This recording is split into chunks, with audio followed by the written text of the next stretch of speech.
ජීවිතේ අපි හැමෝටම ප්‍රශ්න තියෙනවා. ඔය හැම ප්‍රශ්නයකටම අනිවාර්යයෙන්ම උත්තරයක් තියෙනවා.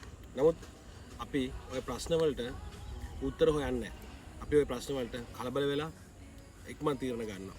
එතකොට වෙන්නේ ඒ ප්‍රශ්නට උත්තරේ හරියාකාරව ගන්න බැරි වෙන එක.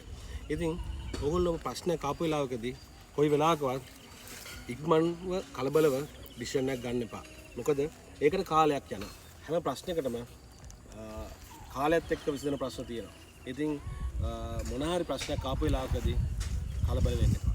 හැම වෙලාවෙම තීරණය කරන්න හැම ප්‍රශ්නයකටම උත්තරයක් තියෙනවා කියලා. ඒ නිසා පොඩ්ඩක් කලබල වෙන්නේ නැතුව සයිලන්ස් වෙලා පොඩ්ඩක් කල්පනා කරන්න මේ ප්‍රශ්නේ කොහොමද එළියට එන්නේ කියලා.